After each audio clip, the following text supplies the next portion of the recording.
everyone, Assalamualaikum warahmatullahi wabarakatuh. Welcome again with me, Indri, as a lecturer for the subject History of Economic Thought. Now we continue our discussion about the historical of the economic. Now we will gonna explain about the classic mazhab, social mazhab, and who are the actor of their mazhab. And last, we have a quiz. So I hope for all of you guys, you can make it different which the topic or maybe which the actor can give the impact for every single mazhab. Okay, we replay again, or maybe we can re-explain again about the classic theory. Now, if you remember when the first video that I ever made, I talk about the classical mazhab. Now, I want to talk to you about the classical economic theory is thinking about economic conditions that are really urgent by the condition of the society at the time. And then they trying to compile an economic theory that can help economic, which is they have a characteristic from every single actor, yeah. Now I want to mention to you again who is the name, give the impact for the classical mazhab, like an Adam Smith, David Ricardo, Thomas Robert Malthus, and the last is Karl Marx. And after that, the classical theory merged as a synthesis of the Karl Marx analysis, which predicted the downfall of the capitalism system, which started from the theory of the labor value and the level of the wage. Nah, jadi teman-teman, kita di awal kemarin sudah membahas tentang permasalahan apa saja sih yang ada pada tokoh-tokoh ekonomi klasik. Nah, saat ini kita lebih membuat detail ya tentang pendapat-pendapat tokoh-tokoh yang ada di masa klasik tersebut. Di awal sudah dijelaskan siapa saja sih tokoh-tokohnya, salah satunya adalah Karl Marx. And then Karl Marx ini bersama rekan-rekan yang lainnya, mereka membuat suatu landasan teori yang berdasarkan teori dari tenaga kerja dan juga nilai upah. Dan karakteristik ya dari teori tersebut juga dikatakan oleh Alfred Marshall, Leon Walras, Stanley Jevons, and the last is Karl Menger. Now we discuss about the classic view of the money market. There are two opinions about the value of the transaction. First, value of the goods or maybe service product by the society, and the second, and about the general price level. And the large of the GDP, it is expected that the more transaction made by the public and the higher the general price, the more cash is needed to cover each transaction. Nah, di sini dapat diketahui tentang bagaimana pandangan tokoh-tokoh klasik terhadap pertukaran uang. Jadi pertukaran uang atau mungkin aliran uang ini sangat dijaga ketat ya. Kenapa harus dijaga ketat? Karena ada beberapa hal yang dapat menimbulkan efek negatif.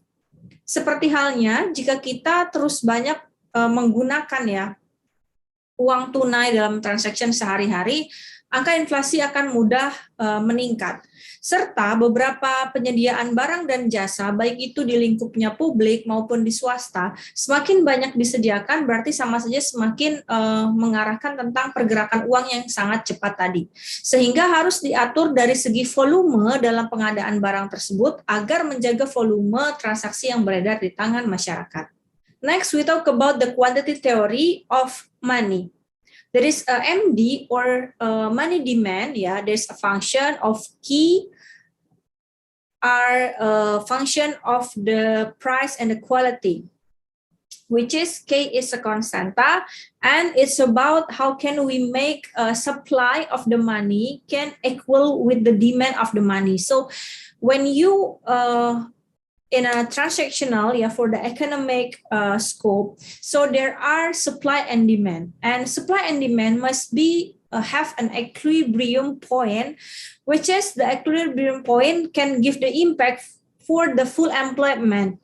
And when we know about the inflation and we know about money circulation of some country, there are some rigid or maybe a rigid value, we can say like that, of the quantity of money that can be shared to the other citizen, and then it can give the impact of the investment for the country. Because when we want increasing our gross domestic product, or maybe we want to make it higher for the GDP per capita, it means we must know about how can we equal between supply and demand, and then how can we decrease the market failure of government, because we must know about how many equilibrium point when we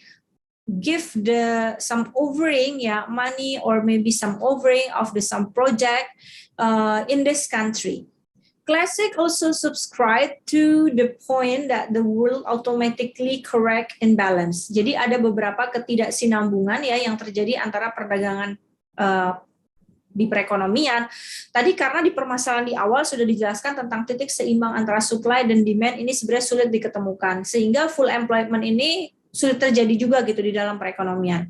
So the government does not need to make a special policy regarding to the foreign market.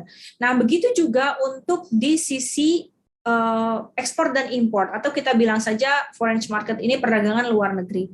Ada beberapa kebijakan yang memang kita leluasakan untuk tidak harus bertemunya di titik supply dan demand antara barang yang diproduk import atau mungkin produk yang akan kita ekspor. Bisa saja seperti hal yang pernah terjadi di Indonesia, 1 dekade kemarin kita mengalami angka impor itu jauh lebih tinggi daripada ekspor. Nah, gold standard system di sini menciptakan ada standar uang rupiah, ada standar emas yang dapat menciptakan tentang keseimbangan metode pembayaran yang terdapat pada perdagangan luar negeri tersebut. Dan belum lagi zaman dahulunya kita bisa menggunakan sistem barter agar bisa menjaga keseimbangan volume dari supply dan demand keuangan tersebut. And we move to the David Ricardo opinion about the classical view. In economic society, there are 3 groups of the people. So the first is about the capital, second about the labor, and last about the landlord. If you remember when we talk about the Francis Quesnay or tableau economy that I ever explained to you, he is also dividing a group of the economic. There is a 4 group. And then it seems like the Quesnay, Ricardo, due to the policy, due to the action for the group of the economic, and it can figure of the source, if the source decrease or maybe more little from the human resource, so then there will be scarcity in the scope of the economic. Jadi ketika digambarkan dalam teorinya David Ricardo ini menjelaskan tentang kelompok modal, kelompok pekerja, dan situan tanah, maka akan terbagilah salah satu pandangan terhadap perekonomian di mana sumber daya pasti akan jumlahnya lebih kecil daripada manusia yang hidup. Sehingga karena sumber daya yang jumlahnya lebih kecil daripada manusia yang hidup, ini menyebabkan beberapa situasi kelangkaan yang memang tidak mampu diatasi di berbagai contohnya belahan dunia atau di negara kita sebut saja karena memang sumber daya alam ini membutuhkan waktu yang it's quietly long time untuk mereka renewable dari sumber daya tersebut. Sementara jumlah manusia ini increasing-nya untuk pertumbuhannya itu jauh lebih cepat daripada renewable dari sumber daya alam tersendiri. Dan inilah yang menyebabkan akhirnya ketimpangan. Nah, di sini butuh peran serta dari teknologi yang mampu untuk kita buat saja duplicate dari teknologi yang memang sifatnya tadi tidak begitu lama umurnya. Atau mungkin bagaimana sistematika dari pemerintah making a policy untuk bikin limit atau batasan dari penggunaan sumber daya tersebut. The other opinion come from Malthus or Robert Malthus. According to him, the measure of the success of an economic development is the welfare of the country, namely if the potential GNP always increase. And the dominant sector are agriculture and industry. Jadi teori berikutnya atau paham berikutnya disampaikan oleh Malthus bahwa dalam suatu negara yang ingin maju maka harus diukur dari segi kesejahteraan masyarakatnya, di mana kesejahteraan itu bisa digambarkan oleh GNP. Dan tentunya sektor yang bisa tumbuh pada masa perekonomian ini adalah sektor pertanian dan juga sektor industri. Dan di lain hal, Malthus juga mention tentang population growth theory, di mana dalam pembangunan perekonomian, jika kita ingin membangun suatu perekonomian, pasti akan melahirkan banyak sekali capital, baik itu dari human maupun capital yang sifatnya adalah source ya. Nah, kemudian tadi sudah dibahas oleh David Ricardo bahwa capital yang sifatnya source ini renewable-nya jauh lebih lately dibandingkan yang human resource. So at the end pasti akan ada masa ketidaksinambungan atau ketidaksamaan dalam pertumbuhan perekonomian, which is yang manusia tumbuh lebih banyak dan capital source-nya tidak tumbuh lebih banyak atau perbandingannya mungkin 1:3. Dan akibatnya pertumbuhan penduduk ini sulit untuk di-stop. Sehingga ada teori dari population ini tentang deret hitung terkait pertumbuhan manusia yang nanti akan terus bertambah jumlah manusianya, namun pertumbuhan infrastruktur dan juga renewable dari sumber daya alam ini tidak tercapai, dan alhasil scarcity ini dapat mengakibatkan pengurangan dari kesejahteraan tersebut. Now when we talk about the social mazhab, there are three group of the socialist school ya. Ada 3 paham tentang sosialis. Yang pertama group of thinker before Marx or Karl Marx, and the second about the view or Marx and Engels, and the last about the socialist think tank after Marx. Jadi ada masa sebelum Marx, lalu Marx, and after Marx opinion. When we talk about the socialism, is defined as a form of the economic in which the government at least act as a party that is trusted by all citizens. Jadi bagaimana mempercayai bagian dari pemerintah ini mewakilkan suara-suara masyarakat. The government is also the party that nationalize big industries such as mining, road, and the bridges, and another like that. And it is the most complete from the socialism involve the ownership of all the means of the production, including the agricultural land by the state and the elimination of the private property. Jadi bagaimana di dalam sosialis ini mampu untuk menciptakan pahamnya masyarakat ini sama dengan pahamnya yang di era pemerintahan.